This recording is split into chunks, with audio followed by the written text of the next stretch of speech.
Welcome to my channel.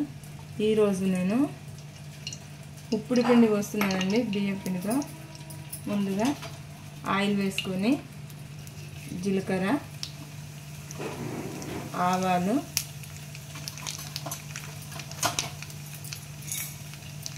శనగపప్పు,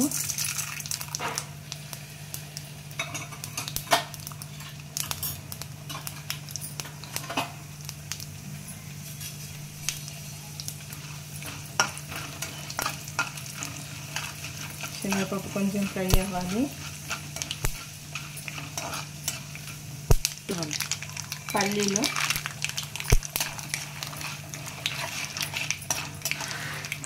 కూడా ఒకటి ఎండుమిర్చి ముక్క, ఆనియన్,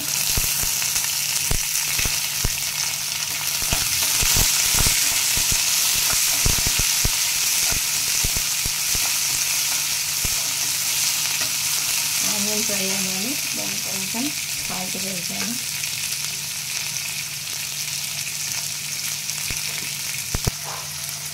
ఆలుగడ్డ, కొత్తిమీర, కరివేపాకు,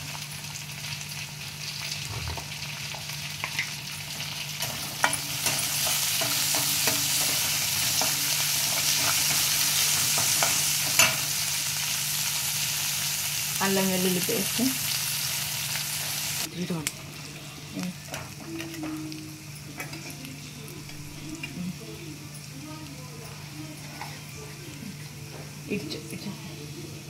చూడండి. ఈ గ్లాస్తో నేను ఒక గ్లాస్ పిండి పోస్తున్నాను. నేను చూపిస్తాను పిండి మీకు.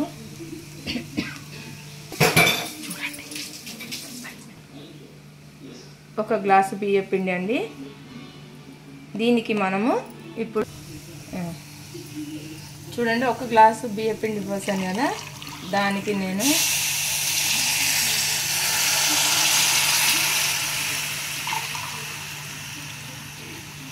చూడండి 1.5కు కొంచెం సగానికి కొంచెం ఎక్కువ వాటర్ వేసాను. ఇప్పుడు వాటర్ మరగాలి. చూడండి నీళ్ళు ఎలా మరుగుతున్నాయో. ఇప్పుడు మనం సాల్ట్ వేసుకుందాం. ఇంతసేపు వేయలేదు. ఆనియన్ ఉడకడానికి కొంచెం వేసాను. ఇప్పుడు తాగినంత వేస్తాను. సాల్ట్ సరిపోయిందో లేదో ఒకసారి చూద్దాము.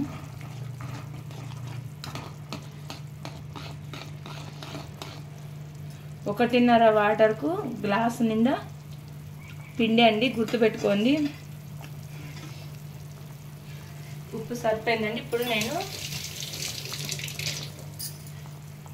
పిండి వేస్తాను.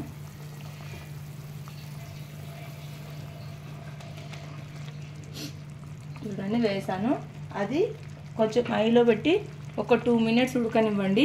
తర్వాత ఒక 5 మినిట్స్ సిమ్లో పెట్టి ఉడకనివ్వాలి. దానికోసం నేను మూత పెడతాను. మూత పెడితే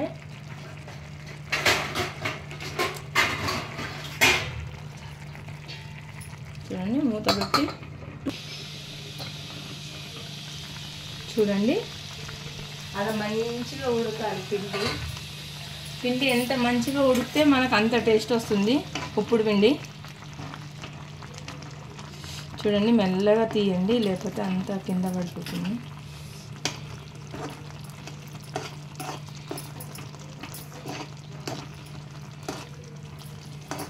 సిమ్లోనే పెట్టానండి నేను.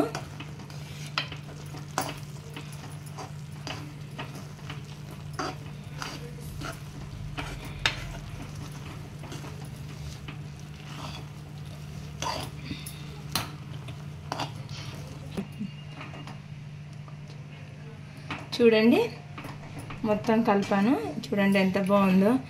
మనకు ఏదైనా ఫీవర్ వచ్చినప్పుడు, లేకపోతే నోరు బాగాలేనప్పుడు ఇలా మనము ఉప్పుడు పిండి పోసుకున్నాం అనుకోండి, చాలా బాగుంటుంది. చిన్నపిల్లలకైతే షుగర్ ఉంటుంది కదండి, కొంచెం షుగర్ పెట్టి దాన్ని షుగర్లో దీన్ని పెట్టి తినిపిస్తే చాలా టేస్ట్ ఉంటుంది. మళ్ళీ రసంతో కానీ మజ్జిగతో కానీ చాలా బాగుంటుంది ఇది. చూడండి మొత్తం కలిపాను. ఇంకొక 5 మినిట్స్ మూత పెట్టి మంచిగా ఉడికిస్తాము.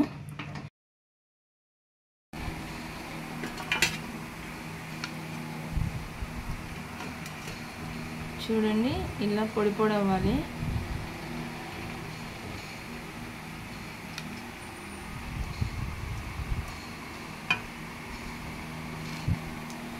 నేను టేస్ట్ చూసి చెప్తాను మీకు. ఓకే ఫ్రెండ్స్, ఈ వీడియో కనుక మీకు నచ్చినట్లయితే లైక్ చేయండి, షేర్ చేయండి, సబ్స్క్రైబ్ చేయండి.